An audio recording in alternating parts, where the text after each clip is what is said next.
হাওয়া অফিস পূর্বাভাস আগেই দিয়েছিল যে উত্তরবঙ্গে ভারী বৃষ্টি হবে এবং ভারী বৃষ্টি তাতেই বিপর্যস্ত অবস্থা উত্তরবঙ্গে। বিভিন্ন জায়গায় ধস নেমেছে, কোথাও মৃত্যু হয়েছে, কোথাও বাড়ি তলিয়ে গিয়েছে, কোথাও ব্রিজ বন্ধ। সবকিছু মিলিয়ে বিপর্যস্ত অবস্থা উত্তরবঙ্গে।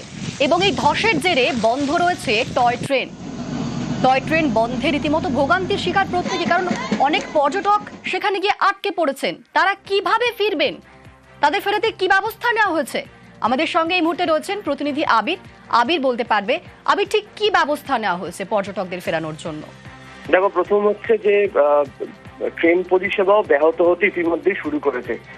শিলিগুড়ি থেকে কোচবিহার বা আলিপুরদুয়ারের মধ্যে চলাচলকারী যে সমস্ত ট্রেন রয়েছে সেগুলিকে একাধিক জায়গায় নিয়ন্ত্রণ করা হচ্ছে এবং কথা ছিল হচ্ছে যে সেবক ইন্টারলকিং এর কাজের জন্য বেশ কিছু ট্রেনকে নিয়ন্ত্রিত করতে হবে।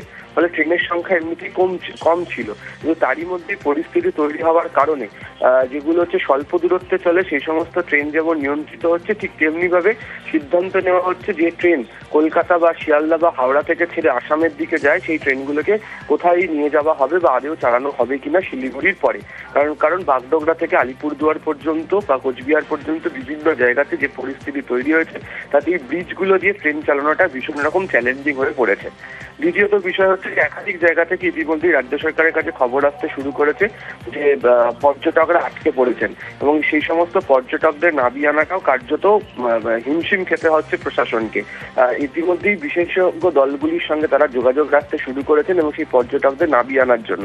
এবং যে সময় সেই সমস্ত পর্যটকরা সমতলে নেমে আসবেন সেখান থেকে নির্দিষ্ট সময় থাকা তাদের ট্রেন এবং একই সঙ্গে হচ্ছে বিমান ধরাটা মুশকিল, ফলে তারা সেগুলো মিস করবেন। ফলে এই কারণে হচ্ছে এনবিএসটিসির তরফ থেকে উদ্যোগ নেওয়া হয়েছে শিলিগুড়ি থেকে অতিরিক্ত বাস যেমন তারা চালাবে, একই রকম ভাবে অতিরিক্ত বাস দেওয়ার কথা হচ্ছে জলপাইগুড়ি থেকে। ইতিমধ্যেই হচ্ছে রাজ্য পরিবহন দপ্তরের তরফ থেকে এই বিষয় নিয়ে কথা বলা হয়েছে এবং এনবিএসটিসি অতিরিক্ত বাস রাখছে এবং প্রয়োজনে কলকাতা থেকে আরো সংখ্যক বাস সেখানে পাঠানো হবে যে সমস্ত পর্যটকদের ফিরিয়ে আনার জন্য।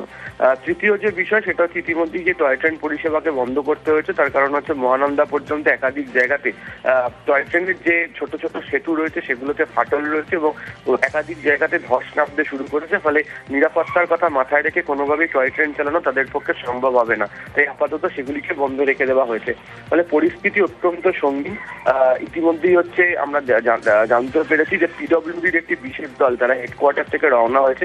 সেখানে সিপিডব্লিউডি এবং হচ্ছে স্টেটের পূর্ত দপ্তরের যারা আধিকারিকরা তারা রয়েছেন, এছাড়া ব্রিজ এক্সপার্টের একটি টিম রাজ্য সরকারের কাছে রয়েছে। সেই ব্রিজ এক্সপার্ট টিমের একটা বড় অংশ তারা উত্তরবঙ্গে তারা ইতিমধ্যে রওনা হচ্ছেন, কারণ ব্রিজগুলোর পরিস্থিতি খতিয়ে দেখি তারপরে পুনরায় সিদ্ধান্ত নেওয়া হবে। ওয়েদার অ্যালার্ট যা রয়েছে তাতে ভারী বৃষ্টি হওয়ার সম্ভাবনা এখনো পর্যন্ত সেখানে রয়েছে এবং হচ্ছে নেপাল এবং ভুটান সেখানেও পরিস্থিতি অত্যন্ত সঙ্গীন। ফলে উত্তরবঙ্গে এই অবস্থার কথা ভাবনা চিন্তা করেই এই বিশেষ সিদ্ধান্ত রাজ্য সরকারের। বেশ, ধন্যবাদ আবির। পর্যটকরা কিভাবে ফিরবেন তাদের জন্য রীতিমতো উদ্বিগ্ন নবান্ন। পর্যটকদের জন্য ইতিমধ্যেই কন্ট্রোল রুম চালু